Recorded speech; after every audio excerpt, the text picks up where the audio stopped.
High বন্ধুরা, আপনারা সবাই কেমন আছেন? আশা করি ভালোই আছেন। তো আজকে আমি ছোট মাছ রান্না করছি। তো দেখুন, ভাজার জন্য আমি লবণ দিয়ে দিলাম,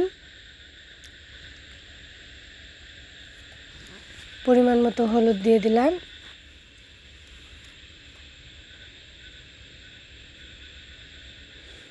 তো এগুলো আমি ভালো করে মেখে নেব। ছলনির সাহায্যে আমি ভালো করে মেখে নিচ্ছি। আপনারা চাইলে হাত দিয়েও মেখে নিতে পারেন। আমি মাছে হাত দেব না, এই জন্য আমি ছলনি দিয়ে রাখছি। তো এগুলো আমি এখন লাল লাল করে ভেজে নেব। কড়াই পরিষ্কার করে ধুয়ে চুলায় বসিয়ে দিয়েছি। কড়াই গরম হওয়ার জন্য অপেক্ষা করছি।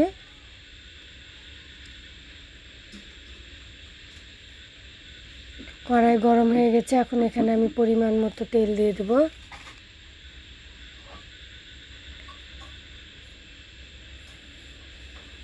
তো আমি এখানে সয়াবিন তেল দিয়েছি, আপনারা চাইলে যে সরিষার তেলও দিতে পারেন।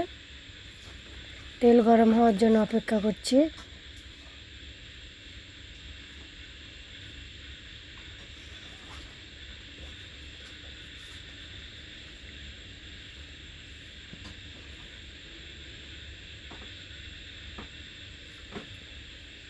তেল গরম হয়ে গেছে, এখন আমি মাছগুলো কড়াইয়ে দিয়ে দেবো ভাজার জন্য।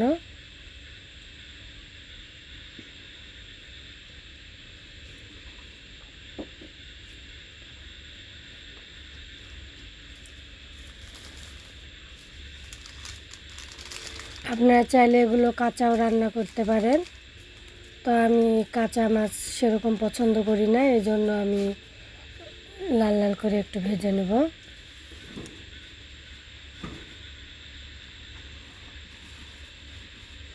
তো দেখুন, এক পিঠে ভাজা হয়ে গেছে, অপর পিঠটাও আমি ভেজে নিচ্ছি। তো ভাজা হয়ে গেছে, মাছগুলো এখন আমি তুলে নিচ্ছি।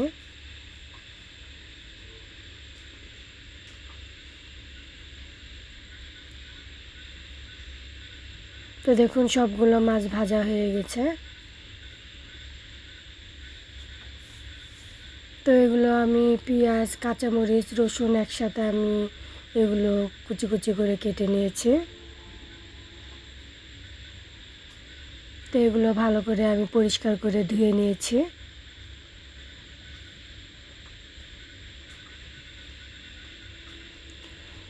তো যে কড়াইয়ে মাছ ভাজলাম সেই কড়াইয়ে আমি পরিমাণ মতো তেল দিয়ে দিচ্ছি।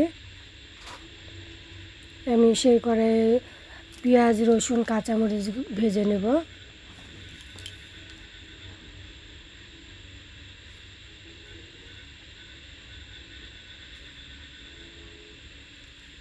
এগুলো আমি লাল লাল করে ভেজে নেব।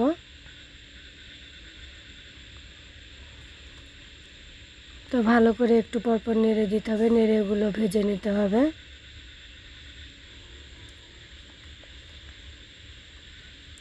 তো দেখুন, অনেকটাই লাল লাল হয়ে গেছে।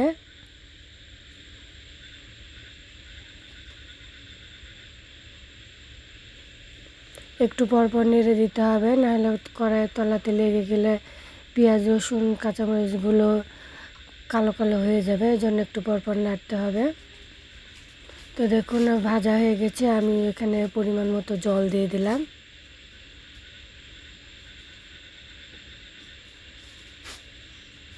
এখন এগুলো বলক তুলে নেব।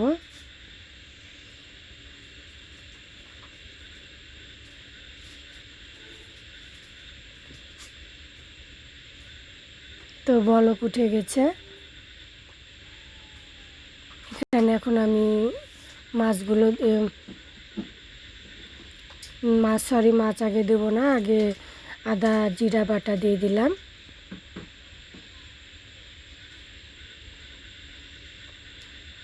তো এখানে পরিমাণ মতো আদা জিরা বাটা দিয়ে দেবেন। তো এগুলো ভালো করে নেড়ে দিচ্ছি। তো এখানে লবণ দিয়ে দিলাম আমি পরিমাণ মতো, হলুদ দিয়ে দিলাম,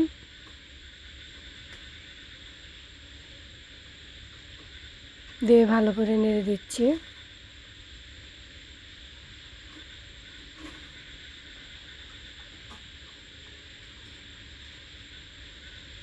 তো এগুলো বলক উঠে গেছে, তরকারিগুলো। তো এখানে আমি মাছ ভাজাগুলো দিয়ে দেব। এগুলো আমি সম্পূর্ণ ভুনা ভুনা করে রান্না করব। ছোট মাছ ভুনা ভুনা করে রান্না করলে খেতে ভালো লাগে। মানে সম্পূর্ণ মাছ দেওয়া হয়ে গেছে।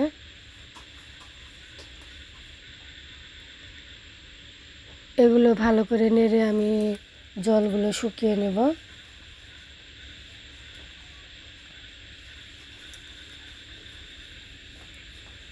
এইভাবে রান্না করলে এই মাছ খেতে অনেক মজা। আপনারা একবার হলে এভাবে করে রান্না করে খেয়ে দেখবেন, দেখবেন খেতে অসাধারণ।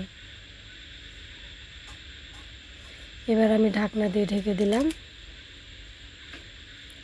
ঢাকনা তুলে আমি আবারও নেড়ে দিলাম।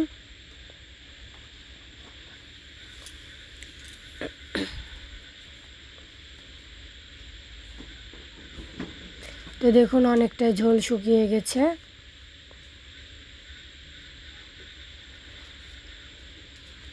তো মাছ রান্না করা হয়ে গেছে। দেখুন কত সুন্দর ভুনা ভুনা হয়েছে।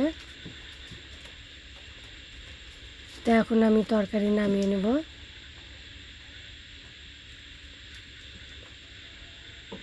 জল একেবারে শুকিয়ে নিয়েছি।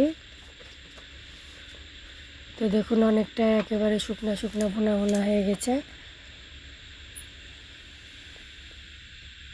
তো এখন এগুলো আমি তরকারি তুলে নেব।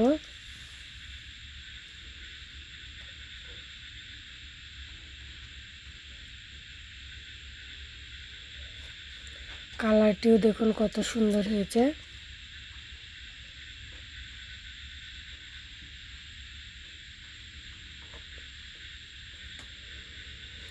তো এরকম নতুন নতুন রেসিপি পেতে চ্যানেলটি সাবস্ক্রাইব করুন, পাশে থাকা বেল আইকনটি ক্লিক করে দেবেন।